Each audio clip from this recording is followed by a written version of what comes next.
అందరికీ నమస్కారం. బాగున్నారా? పొద్దున్న లేచినండి మీరు కంపట్టారు. నాకు మీ పట్టుదలే వేరు. ఎందుకంటే యువగలం పాదయాత్రలో నేను జోలదండే గ్రామం ఉంది, కావలి నియోజకవర్గం, ముఖ్యమంత్రి గారు అక్కడికి వెళ్తున్నారు. మీ పట్టుదల ఏంటో అక్కడ తెలుసుకున్నా. ఊరంతా ఒక మాట మీద నిలబడి లోకేష్ వస్తున్నాడు పాదయాత్రకి, రోడ్ అంతా శుభ్రం చేసి ముగ్గులేసి ఎవరు మళ్ళీ రోడ్డు మీద నడవకూడదని చెప్పారు. లోకేష్ ముందర నడిచిన తర్వాతే వాడు ఇంకా మన అందరూ వెళ్ళాలని చెప్పారు. నేను ఆశ్చర్యపోయా. ఎందుకంటే 3132 కిలోమీటర్లు నడిచా.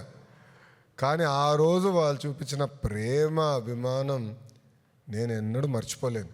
సో అందుకే మత్స్యకారుల గురించి ఎప్పుడు ఆలోచించినా, మీ సమస్యల గురించి ఎప్పుడు క్యాబినెట్ మీటింగ్లో చర్చకు వచ్చినా నాకు ఆ రోజు గుర్తొస్తుంది.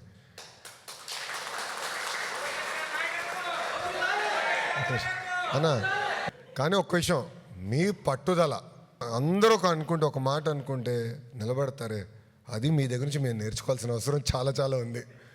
పార్టీలో కూడా మేము నేర్చుకోవాల్సిన అవసరం చాలా చాలా ఉంది. ఎందుకంటే ఈరోజు మీరందరూ కలిసి వచ్చారు. నేను ఎక్కడ ఫోన్ చేసి ఎవరు రమ్మని చెప్పలా. కానీ మిమ్మల్ని అందరూ చూసిన తర్వాత ఇంత దూరం వచ్చారు, ఎండల్లో ఈ వేడిలో ఉన్నారు, కొంచెం కలుద్దాం, కప్ కాఫీ టీ తాగిన తర్వాత వెళ్దాం అనే ఆలోచన నాకు అప్పుడు వచ్చింది. మీ అందరు తెలుసు, మత్స్యకారుల సేవలో కార్యక్రమం పోయిన సంవత్సరం చేసాం, ఈ సంవత్సరం చేస్తాం, రాబోయే సంవత్సరాలు కూడా చేస్తాం. దాంతో భాగంగా కూడా ఏంటంటే మన ప్రభుత్వ అధికారంలోకి వచ్చిన తర్వాత మన కొల్లన్నట్టుగా క్యాబినెట్లో ఉన్నారు. అన్నగారి నాయకత్వంలో అనేక కార్యక్రమాలు చేసుకుంటూ వస్తున్నాం. గత ప్రభుత్వం చేసిన తప్పులు కూడా సరిదిద్దుకుంటూ వస్తున్నాం. ప్రధానంగా ఏంటంటే పిల్లల్ని బాగా చదివిస్తున్నారు, పిల్లలకి మంచి ఉద్యోగాలు, ఉపాధి కల్పించాలి, ఆ లక్ష్యంతోనే మేము పనిచేస్తున్నాం. దేశం అంతా తిరుగుతున్నాం, పెట్టుబడులు తీసుకొస్తున్నాం. కారణం ఒకటే, మన పిల్లలకి ఉద్యోగాలు కల్పించడం.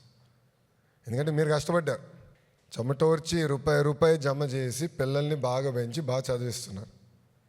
వాళ్ళు కూడా మెరుగైన అవకాశాలు కల్పించాలి. మన వృత్తిలో కానివ్వండి, లేదా ఇతర వృత్తిలో కూడా మంచి అవకాశాలు కల్పించాలనేది మా లక్ష్యం. దానికోసం మేము అందరం కష్టపడుతున్నాం. కానీ మిమ్మల్ని చూసినాతే నేను ఈరోజు స్టన్ అయ్యా. ఎందుకంటే మనం అనుకోలేదు కదా, అట్లా అని వచ్చేసారు అందరూ.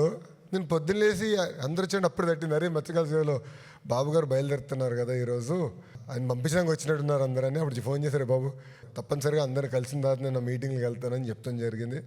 చాలా సంతోషం. ఎప్పుడు ఈ పౌరుషం ఉండాలి, ఎవడు ఆపరు. ఇది మనీళ్ళే, నేను మళ్ళీ చెప్తున్నా, ఇది మనీళ్ళే. మన సమస్యలు మనమే పరిష్కరించుకోవాలి. ఏమున్నా కొల్లన్న ఉన్నాడేట్టుగా కొంచెం స్పీడ్ పెంచమంటా ఉంటాను అప్పుడప్పుడు అన్నని. ఏ సమస్య ఉన్నా అన్నతో మనం ఆడుకుందాం, మనం పరిష్కరించుకుందాం. ఇది మన ప్రభుత్వం, అది మనందరం గుర్తుపెట్టుకోవాలి. సో మా ఇంటి తలుపులు ఎప్పుడు మీకోసం తెరుచుంటాయి. ఏమున్నా రాండి, హాయిగా కూర్చుందాం. నేను ఒకవేళ అటు ఇటు పరిగెడతా ఉంటే ఎవరో ఒకరు ఉంటారు, ఇంట్లో కానీ ఆఫీస్లో కానీ టీం ఉంటుంది, ఎక్కడ కానీ మన పార్టీ ఆఫీస్లో కానీ మనోళ్ళు ఉంటారు, మీకు అందుబాటులో ఉంటారు. కానీ ఒక విషయం చెప్పాలి, నేను మరవలేంది మీ పట్టుదల. అబ్బా మామూలు మొండి కాదు మీరు. నేను చూసా కదా కావల్లో, ఇప్పుడు జోలదిండేలో అక్కడ డిఫెన్స్ కంపెనీకి వచ్చినాం. ఊరోళ్ళందరూ ఒక తీర్మానం చేశారు, ఎవడన్నా కానీ ఫంక్షన్కి వెళ్తే తోలు తీస్తామని. ఆశ్చర్యపోయా. అంటే పట్టుదల ఒక్కసారి అనుకుంటే ఊరంతా ఒక మాట మీద నిలబడుతుంది. అది మీ దగ్గర మేము నేర్చుకోవాలి రాబాయ్. కంపెనీ కూడా ఈ సంవత్సరం ఆఖరి లోపల పనులు పూర్తి చేస్తారు. వాళ్ళు కూడా చెప్పిన, ఎందుకంటే తమిళలో వస్తున్నారు, మన ప్రాంతంలోకి వచ్చి వేటకు వస్తున్నారు, అది ఆపాలని కంపెనీలు చెప్పా. వాళ్ళొక బోట్ ఇమ్మని. దానికి ఏంటంటే మనుషులు వస్తున్నారు, అది ఆటోమేటిక్గా తిరుగుతూ ఉంటుంది, ఆ కంపెనీ అది. సో బోట్లు కూడా డిఫెన్స్ ఉంది కదా, నేవీకి మా పైలట్లు వీళ్ళు కావాలి. ఈ బోట్లకు అవసరంలా, రూమ్లో కూర్చొని ప్రోగ్రామ్ చేసి పెట్రోలింగ్కి వెళ్తూ ఉంటుంది. వాళ్ళు ఒక బోట్ కూడా ఇమ్మన ఇస్తేనంటే అప్పుడు మన మత్స్యకారులకు ఇబ్బంది ఉండదని. అని ఇదే పట్టుదల మెయింటైన్ చేయండి, తగ్గేదే లేదు. ఇదే పట్టుదల ఉండండి, మీకు అండగా నిలబడే బాధ్యత మాది. ఓకేనా?